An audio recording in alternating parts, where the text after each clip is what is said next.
امام جب مکہ پہنچے، اب توجہ رہے، تاریخ بیان کر رہا ہوں، یہ تاریخ بیان کر رہا ہوں جو اکثر ہمارے ممبروں پر بیان نہیں ہوتی، اس کو سمجھیں کیا ہے یہ چیز۔ امام مکہ پہنچے، روایات کے مطابق 27,000 کوفیوں نے امام کو خط لکھے۔ کتنے؟ 27,000 کوفیوں نے امام کو خط لکھے، اور ان خطوط کا کیا، ان کے اندر کیا لکھا ہوا تھا؟ اکثر خطوط میں یہ لکھا ہوا تھا کہ مولا آپ ہمارے آقا ہیں، آپ ہمارے مولا ہیں، آپ امام ہیں، ہم یزید کے خلاف قیام کرنا چاہتے ہیں، آپ آئیں کوفہ، ہم آپ کے ساتھ ہیں، آپ آئیں کوفہ، ہم آپ کے۔ یہ 27,000 خط کون لکھ رہا ہے؟ کوفی لکھ رہے ہیں، یہ بات ذہن میں رکھے، بھولنا نہیں ہے آپ نے۔ کتنے ہزار خط؟ 27,000 خط لکھے کوفیوں نے۔ کیا لکھا تھا اس میں؟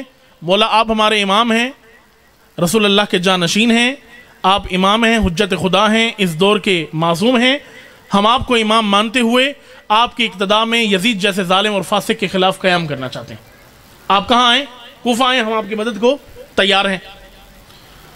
اب امام جو ہوتا ہے وہ باتوں میں نہیں آتا، امام با بصیرت کو کہتے ہیں، جو بصیرت رکھتا ہو۔ لیکن امام حجت بھی تمام کرنا چاہتے تھے کہ یہ جو کہہ رہے ہیں واقعاً اپنے دعووں میں سچے ہیں یا نہیں ہیں۔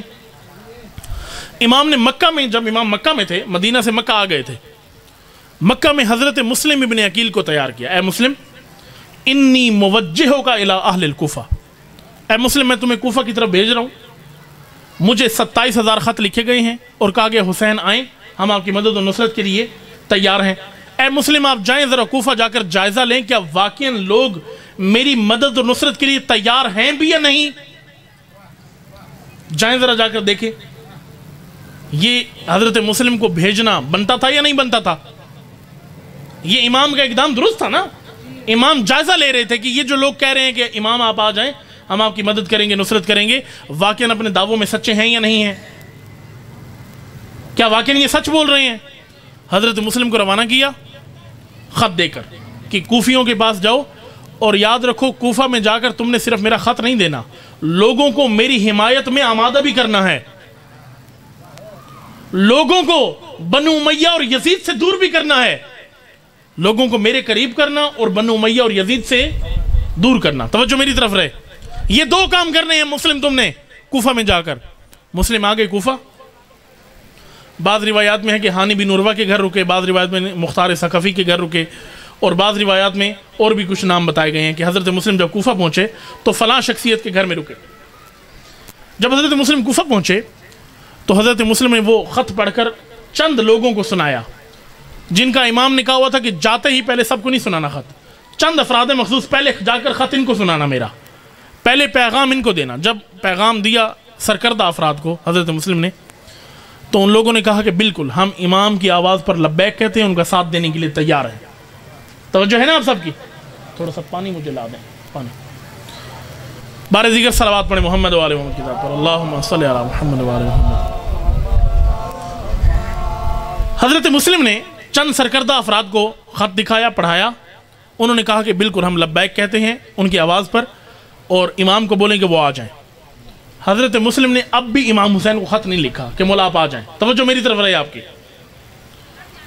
اب ان 5-6 افراد نے کہہ دیا تھا آپ امام حسین کو بلا لیں، خط لکھ دیں کہ وہ آ جائیں، لیکن پھر بھی حضرت مسلم نے ابھی تک خط نہیں لکھا۔ کیوں نہیں لکھا؟ حضرت مسلم کو شک تھا یہ کوفی ہیں، انہوں نے علی کے ساتھ بھی وفا نہیں کی، انہوں نے مولا حسن کے ساتھ بھی وفا نہیں کی، ان کو پورا آزماؤں گا۔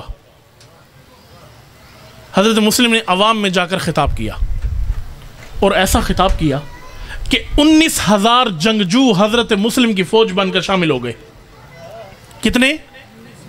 19,000 کوفی حضرت مسلم کی فوج میں شامل ہو گئے، اور انہوں نے عہد کر لیا کہ اے مسلم ہم آپ کے ساتھ ہیں، آپ کے ساتھ ہیں اس کا مطلب حسین کے ساتھ ہیں، آپ کے ساتھ ہیں اس کا مطلب امام حسین کے ہم ساتھ ہیں۔ بیعت ہو گئی۔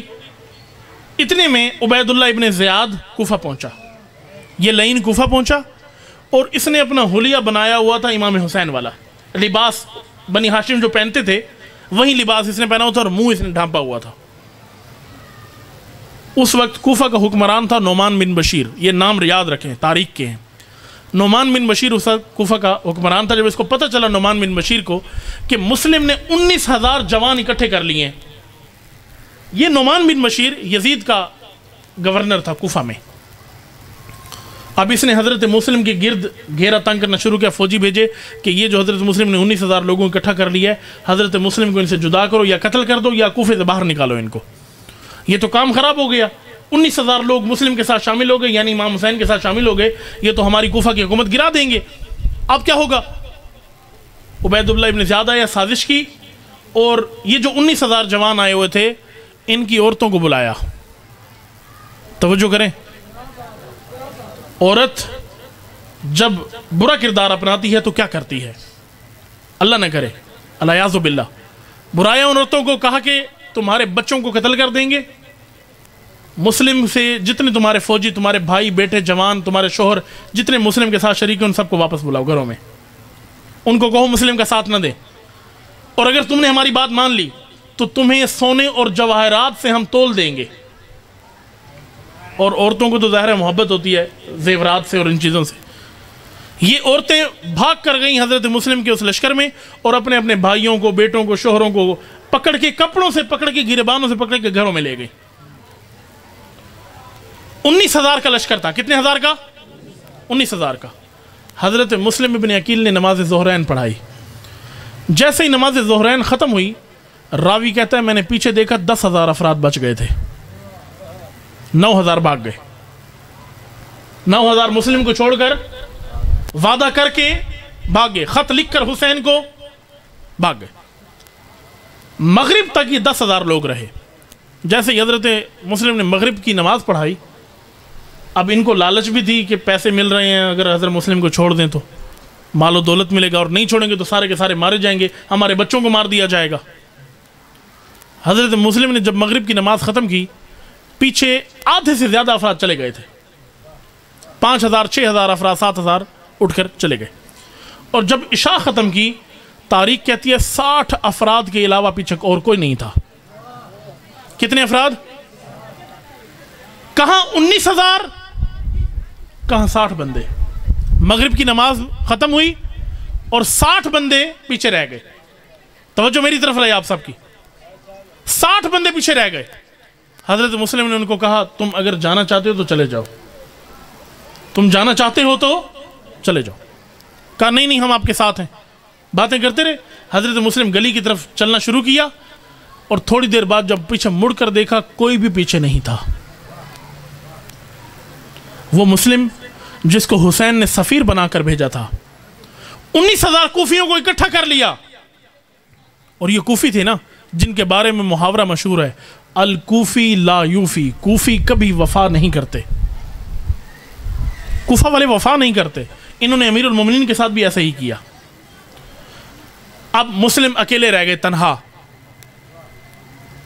کوفہ میں تنہا. حسین کا سفیر گلیوں میں بھٹک رہا ہے, کوئی گھر نہیں ہے جو پناہ دے مسلم کو. اب اس موقع پر حضرت مسلم ایک چوراہے پر آ کر بیٹھے اور آ کر رونے لگے. کیوں رو رہے تھے؟ اس لیے کہ تنہا ہو گئے؟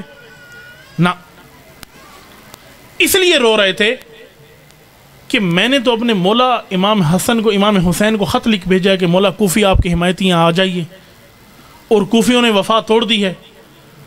اور رو اس وجہ سے رہے تھے کہ اے کاش حسین تنہا ہوتے. اگر حسین تنہا ہوتے پھر بھی حسین کوفہ آ جاتے تو کوئی مسئلہ نہیں تھا. حسین کے ساتھ زہرا کی بیٹیاں ہیں. یہ بہت بڑا دھچکا تھا کوفے والوں کی جانب سے. حضرت مسلم کو تنہا کر دیا.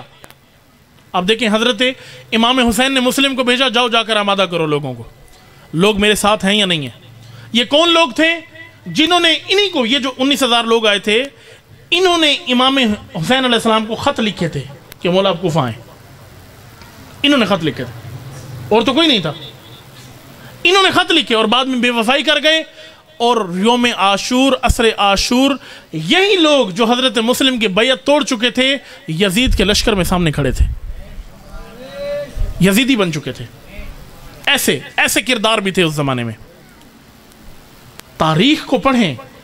مجلس عزا صرف ایسا نہیں ہے کہ آدھا گھنٹہ آئے بیٹھے اور اٹھ کر چلے گئے. تاریخ کو پڑھیں, عبرت حاصل کریں. آج کے اس زمانے میں آپ کا وقت کا امام پردہ غیبت میں بیٹھا ہے یا نہیں؟ پردہ غیبت میں امام بیٹھا ہے، ہم سمجھتے ہیں کہ ہم امام کا انتظار کر رہے ہیں. صلوات پڑھیں ہیں، میں نقطہ عرض کرتا ہوں آپ کی خدمت میں.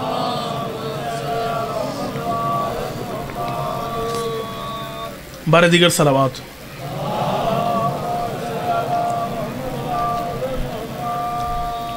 وقت کا امام آج پردہ غیبت میں ہے، اور ہم یہ سمجھتے ہیں کہ ہم امام کے انتظار میں بیٹھے ہیں.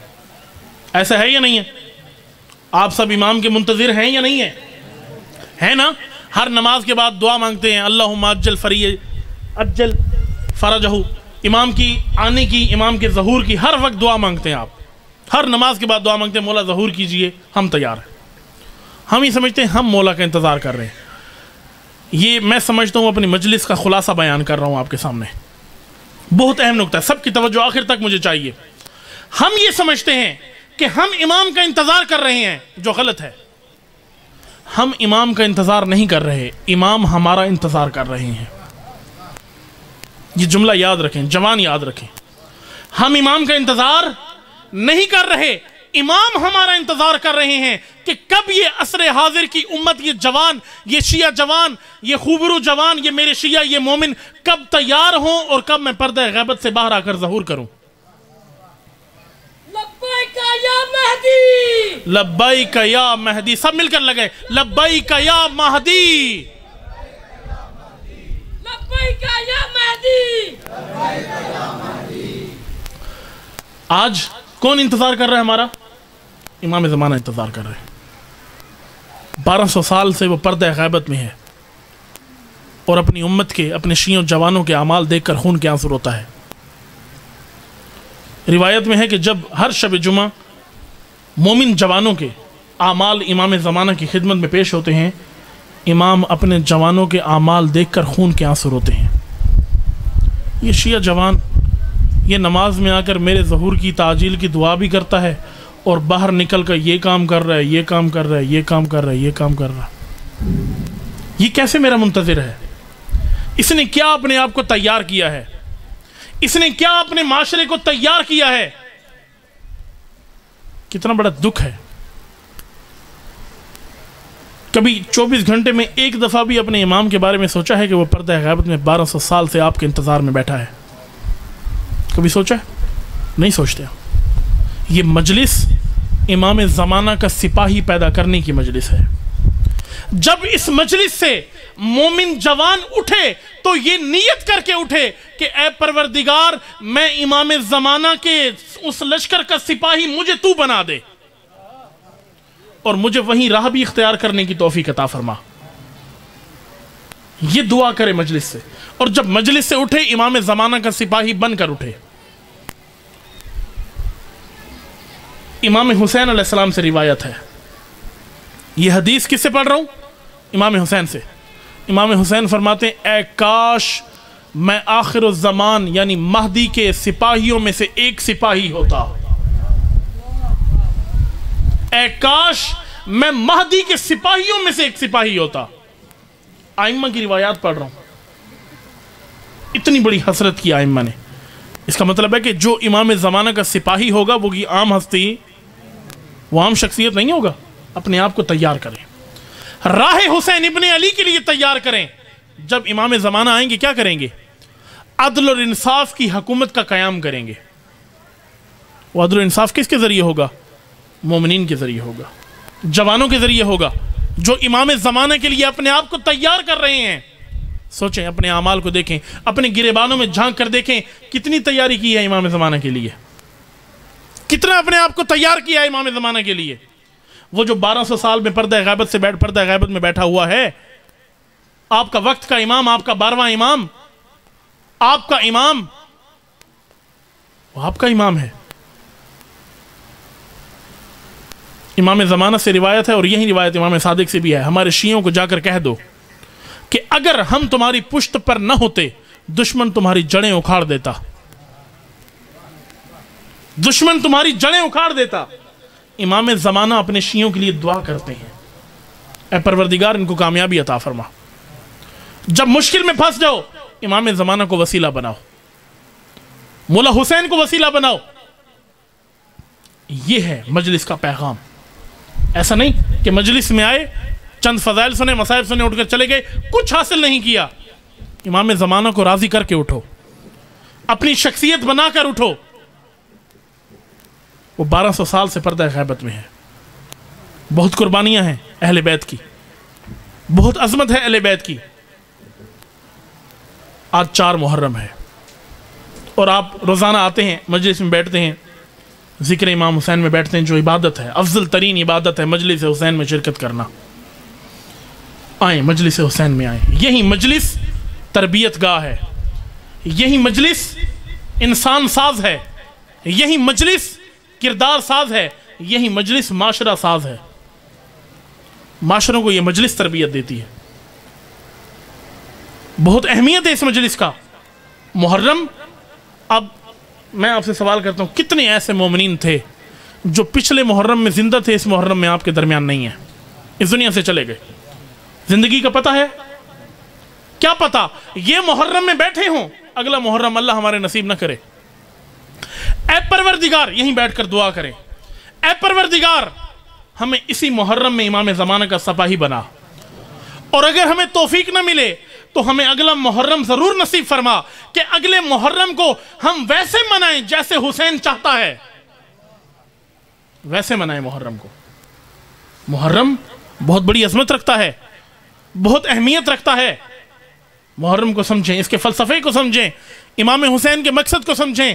کردار سازی کا مہینہ ہے محرم، اہل بیت کی عظمت کو سمجھنے کا نام ہے محرم،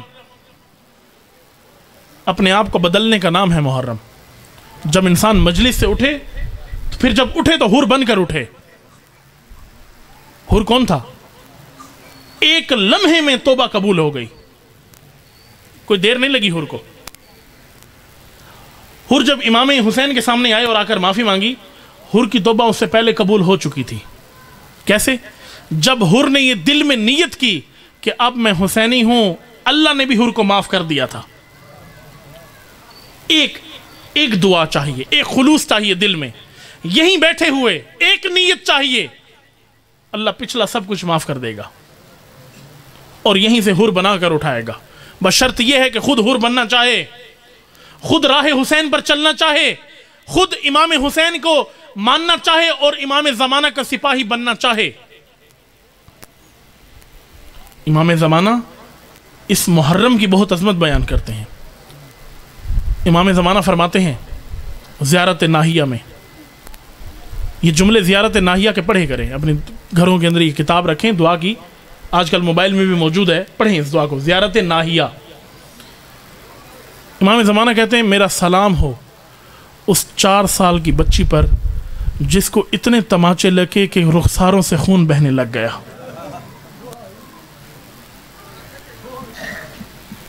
امام زمانہ کہہ رہے ہیں، امام زمانہ کہہ رہے ہیں میرا سلام ہو اس بی بی پر جس کی عمر 4 سال تھی اور جب تماچا لگتا تو بے ہوش ہو جاتی تھی۔ 4 سال کی سکینہ۔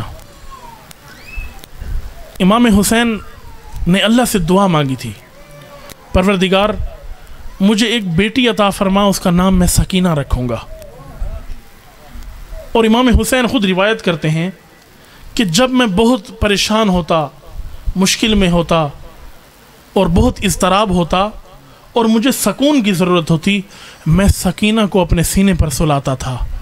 جب سکینہ کو اپنے سینے پر سلاتا حسین کو بہت سکون ملتا تھا۔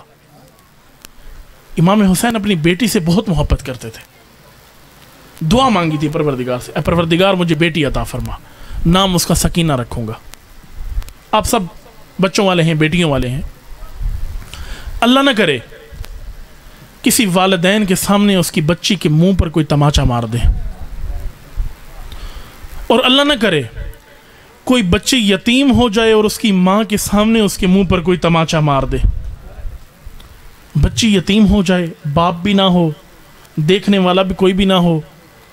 روایات میں ہے کہ جب شمر لعین حضرت بی بی سکینہ کو تماچا مارتا نا، سب سے پہلا نام جو سکینہ کے منہ پر آتا، لبوں پر آتا، کہتی تھی چچا عباس آپ چلے گئے، سکینہ کے منہ پر تماچے لگ رہے ہیں چچا عباس۔ سیدھا مقتل کی طرف بھاگتی سکینہ، اپنے چچا کو بہت یاد کرتی۔ ایک روایت میں ہے کہ جب 12 محرم کو یہ قافلہ چل پڑا، کوفہ و شام کے نزدیک پہنچا، جب کوفہ و شام کی جانب چلا یہ قافلہ، تھوڑا سا پانی لشکر یزید کی جانب سے دیا گیا ان بیبیوں کو. تو پانی جیسے ہی ملا خواتین کو، اہل حرم کو، جناب سیدہ کی بیٹیوں کو جیسے ہی تھوڑا سا پانی ملا، سب سے پہلے حضرت زینب نے وہ پانی حضرت سکینہ کو پیش کیا. کہا بیٹی آپ سب سے چھوٹی ہو، سب سے پہلے پانی آپ پیو. تو بی بی سکینہ نے پوچھا پھوپھی اماں سب سے پہلے پانی مجھے کیوں دیا؟ کہا بیٹی سب سے چھوٹی ہو آپ، اس لیے پہلے آپ کو دیا. پانی اٹھایا اور پانی اٹھا کر پیچھے مڑ کر اصغر کے سر کی طرف رخ کیا اور کہا کہ بی بی پھوپھی اماں آپ نے مجھے اس لیے دیا کہ میں 4 سال کی ہوں، چھوٹی ہوں، مجھ سے چھوٹا تو میرا بھائی اصغر بھی ہے. کربلا کے میدان میں اس کا گلا خشک تھا، ہرملا کا تیر تھا، میں اپنے بھائی اصغر کو جا کر پانی پلاتی ہوں. بہت عظمت ہے حضرت سکینہ کی، بہت مصائب برداشت کی ہیں حضرت سکینہ نے، بہت مصائب برداشت کی ہیں. روایات میں ہے کہ جب یزید کے دربار میں حضرت سکینہ کو قید میں رکھا گیا شام میں، تو ایک شخص نے آ کر یزید کو شکایت کی کہ یہ بچی بار بار روتی ہے اور اتنا روتی ہے کہ چپ نہیں کرتی، اور ہر بار روتے ہوئے کہتی ہے مجھے میرے بابا سے ملنا ہے، کوئی مجھے میرے بابا سے ملا دے. یزید نے حکم دیا کہ سر امام حسین کو اس کے پاس بھیجا جائے. جیسے ہی حضرت سکینہ نے دیکھا نا میرے بابا کا سر میری طرف آ رہا ہے، کہا کہ اب مجھے بھوک نہیں ہے، پیاس نہیں ہے، مجھے میرے بابا کے سینے پر سونا ہے. سر کو اٹھایا گود میں اور سر کو اٹھا کر کہتی ہیں بابا جب آپ خیموں سے گئے تھے تو گلے کی رگیں کٹی ہوئی تو نہیں تھی، اب آپ تو گلے کی رگیں بھی کٹی ہوئی ہیں، بابا یہ کیا ہو گیا آپ کو؟ سر کو اٹھایا اور امام حسین کے رخساروں کو اپنے رخساروں کے ساتھ جوڑا. کہا بابا آپ کے رخسار بھی زخمی ہیں اور سکینہ کے رخسار بھی زخمی ہیں. اور روتے روتے حضرت زینب اسی زندان میں شہید ہو گئی.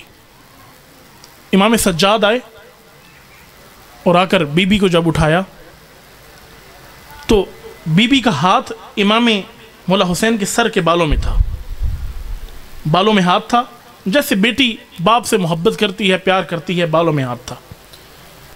امام سجاد نے ہاتھ نکالا اور ہاتھ نکال کر بی بی کو غسل اور کفن دیا، اور غسل اور کفن دے کر امام حسین کا سر سامنے رکھ کے کہا انا للہ و انا الیہ راجعون. اے حسین سجاد تیری بچی کی حفاظت نہ کر سکا، میں نے خود پانی نہیں پیا، تیری بچی کو پانی پلایا اے حسین. اللہ لعنت اللہ علی الظالمین فسيعلم الذين ظلموا أي منقلب ينقلبون. اللهم صل على محمد وعلى محمد، اللهم صل على محمد وعلى محمد، اللهم صل على محمد وعلى محمد، اللهم صل على محمد وعلى محمد. پروردگارہ یہاں موجود جتنے بے اولاد مومنین ہیں ان سب کو اولاد صالح نصیب فرما. پروردگارہ جن کو اولاد نرینہ نہیں ہے پروردگارہ ان کو اولاد نرینہ اور صالح عطا فرما.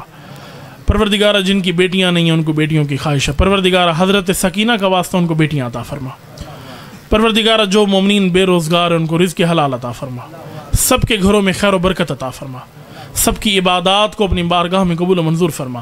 پروردگارہ تجھے واسطہ ہے بیمار کربلا کا، تمام بیماروں کو شفا یابی نصیب فرما. پروردگارہ تجھے واسطہ ہے اپنی عظمت و جلالت کا، ہم سب کے گناہوں کو امام حسین کی شہادت کے صدقے ہمارے گناہوں کو معاف فرما. پروردگارہ تجھے واسطہ ہے اپنی عظمت و جلالت کا امام زمانہ کا ظہور جلد از جلد فرما. ہمیں امام کے آوان و انصار میں شمار فرما. شاہ صاحب اگر نہیں آئے تو آپ بیٹا آ جائیں تھوڑی دیر پڑھنے تاکہ شاہ صاحب بھی پہنچ جائے.